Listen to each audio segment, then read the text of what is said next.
Preview.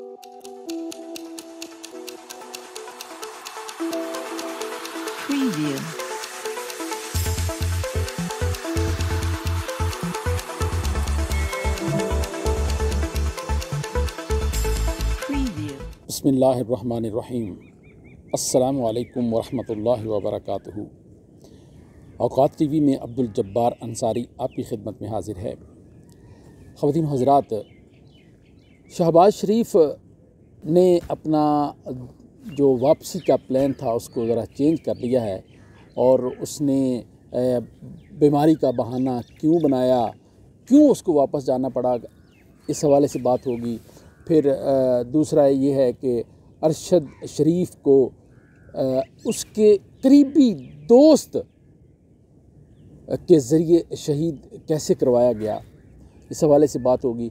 और फिर शायान अली, ये जो लंदन में नवाज़ शरीफ का पड़ोसी है, तो इस ने वहाँ इनके मरीम नवाज़ के और नवाज़ शरीफ के नाक में दम कर रखा है। जो ही घर से निकलते हैं वो चोर चोर के नारे लगा देता है। उसकी सूरत हाल क्या है, उसके ख़िलाफ़ क्या एक्शन नवाज़ शरीफ ने करवाया है।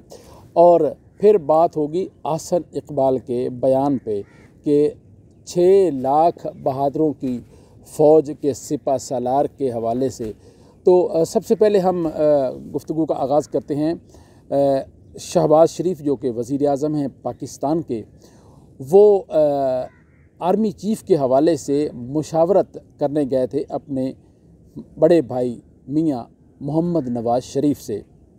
मुशावरत कर ली और वापस आने लगे तो रास्ते में फ़ोन आ गया। तो फ़ोन सुन के ड्राइवर को कहता है कि भाई गाड़ी वापस मोड़ें, चलें। तो भाई ये जो कहा जा रहा था कि रावलपिंडी में और लंदन में इत्फाक हो गया है आर्मी चीफ़ पर, तो भाई वो फ़ोन किसने किया, उनको जाना क्यों पड़ा वापस।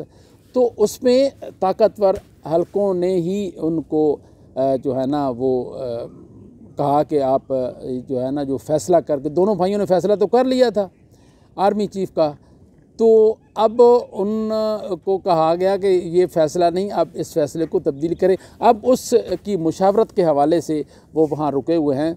और दूसरी ये है कि उनको जो 1.5 करोड़ रुपए जुर्माना है, जो उन्होंने 23 नवंबर 4:30 बजे शाम तक जमा करवाना है, वो हर हाल में जमा करवाना है, क्योंकि वहाँ अपील का जो है ना लगता है सिस्टम नहीं है।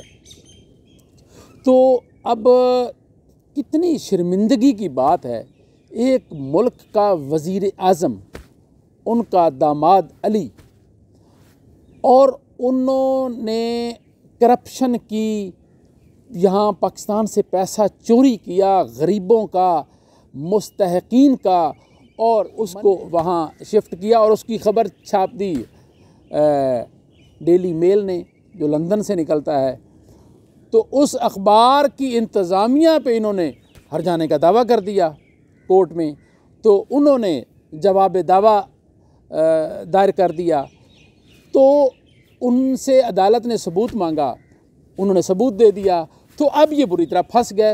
एक्चुअल बात ये जुर्माने की बात नहीं है। वो पंजाबी कहते हैं ना, लख दी भी चोरी तो कख दी भी चोरी, चोरी चोरी होती है। तो अब ये जो अब मीडिया पे आ गया सारा कुछ, तो ये आप सोचे कितनी बेइज्जती है, पूरी कौम की बेइज्जती करवा दी। और हमेशा के लिए लोग कहेंगे कि ये उस मुल्क के बाशिंदे हैं जिसका वज़ीर आज़म चोर है, करप्ट है, करप्शन करता है। तो अब एक ये जुर्माना जो है ये बहुत बड़ी बेइज्जती वाली बात है।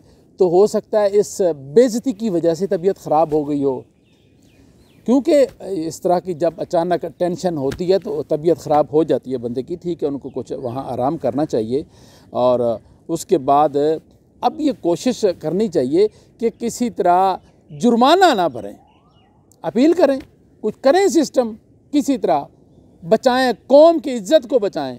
लेकिन ऐसा हो नहीं सकता। वह तो इज़्ज़ु मन तशा, वह तो ज़िल्लु मन तशा। अल्लाह जिसको चाहता है इज़्ज़त देता है और जिसको चाहता है जलील करता है, क्योंकि इज़्ज़त के और ज़िल्लत के ख़जाने अल्लाह के पास हैं।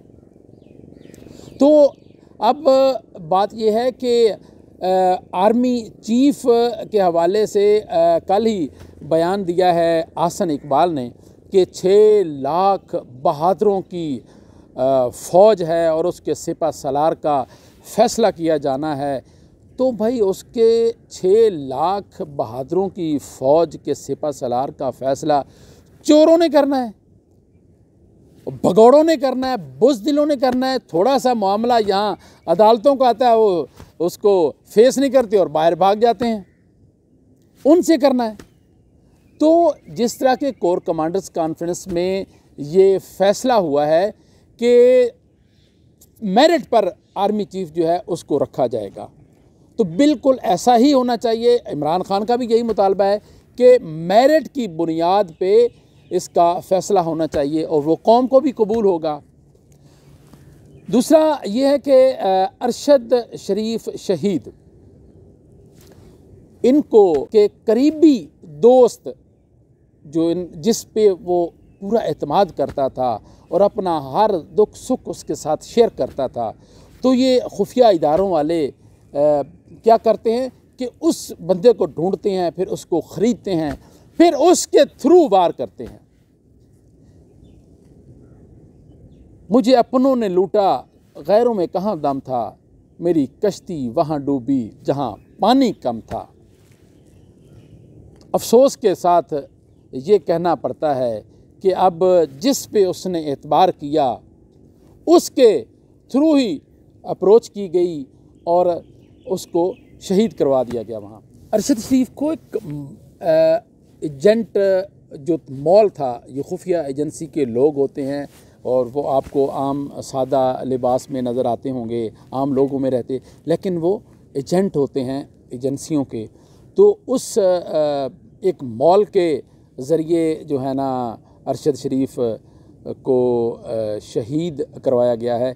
तो मॉल अब इमरान खान के राउंड अबाउट भी मॉल हैं, अब फैसल वावडा, अब ये एक्चुअल तो एजेंसियों का एजेंट था, मॉल था, तो ये घुसा हुआ था इमरान खान के साथ और तमाम वहाँ से ख़बरें उनको देता था ये।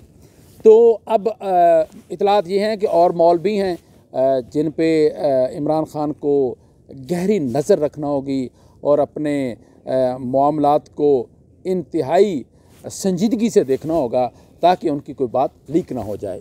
और इधर अरसलान सत्ती का नाम भी लिया जा रहा है कि जो कि सफारत खाने का अहलकार है दुबई में, तो उस ने जो है ना उनको बाहर भेजने में जो वहाँ 5 रुकनी टारगेटेड टीम थी, उस टीम की उसने मदद की और उसको बाहर भिजवाया गया। और दूसरा ख़वातीन हज़रात ये भी बताते चलें कि नैरोबी जाने का जो मशवरा दिया गया वो भी उन्हीं टीम के थ्रू जो उनके करीब आदमी था उसने दिया। और जो 5 रुकनी टीम वहाँ दुबई में भी, तो एक आदमी वहाँ उसी होटल में ठहरा हुआ था जहाँ अरशद शरीफ ठहरा हुआ था। उधर जो शूटिंग रेंज है उसके मालिक ने बताया है कि इसको वहाँ की फ़ौज ने अरशद शरीफ को शहीद किया है और इन पर पहले ये प्रोपेगंडा किया गया कि ये अरशद शरीफ जो है ये दहशतगर्द है और इस वजह से इसको जो है ना वो टारगेट किया गया। उधर हमारी FIA की टीम जो वहाँ गई है उसने वहाँ कोई 3-4 उनके पुलिस अहलकार थे, उनसे मुलाकात की है, तो एक अहलकार को मिलने नहीं दिया गया। मुझे तो ये भी ड्रामा लगता है क्योंकि ये हक़ायक़ छुपाने के लिए ये सारे ये मामले किए जा रहे हैं। जिन्होंने इनको मारा है असल तो पूछ-गुछ उनकी करें, वह जिनका इनके साथ ताल्लुक़ ही कोई नहीं उसके साथ उनकी से पूछ-गुछ करने का फ़ायदा ही कोई नहीं, क्योंकि ये हुकूमती टीम है, इसने वही रिपोर्ट बनानी है जो इसको ऑर्डर दिया गया है। बहरहाल देखते हैं कि अब सूरत-ए-हाल क्या बनती है। ताकतवर जो हल्के हैं वो अपनी ताकत आजमाएंगे और जो उनके मुकाबले में हैं वो अपनी ताकत आजमाएंगे। देखिए मुख्तलिफ़ किस्म के लोग जो है ना वो इस बारे में तहकीकात कर रहे हैं कि इस के कातलों का पता लगाया जा सके। अब हम आते हैं शायान अली, ये ए लेवल का तालिब इल्म है लंदन में। तो उसने नवाज़ शरीफ और मरीम नवाज़ और इन ये जो डार शार हैं इनके हवाले से इनकी नाक में दम कर रखा है उसने। ये साथ ही कॉलेज है उसका, तो ये जो ही निकलते हैं तो वो बाहर चोर चोर के नारे लगा देता है और फिर पीटीआई के नारे लगाता है। हालांकि उसका कोई पीटीआई से ताल्लुक़ नहीं, वो समझे पूरे पाकिस्तान की नुमाइंदगी कर रहा है वहाँ पे। और नवाज शरीफ के पॉलिटिकल सेक्रेटरी उस कॉलेज की इंतज़ामिया के पास गए हैं और उस कॉलेज की इंतज़ामिया के थ्रू उस तालिब इल्म को थ्रेट किया गया है कि आप इन कामों से बाज आ जाएं वरना आपको एक्सपेल कर दिया जाएगा या आपको इम्तिहान नहीं देने दिया जाएगा। तो अब देखते हैं कि ये मामला किस तरफ जाता है। अब तक के लिए इतना ही। अब्दुल जब्बार अंसारी को इजाज़त दीजिए। अल्लाह हाफिज़। पाकिस्तान जिंदाबाद।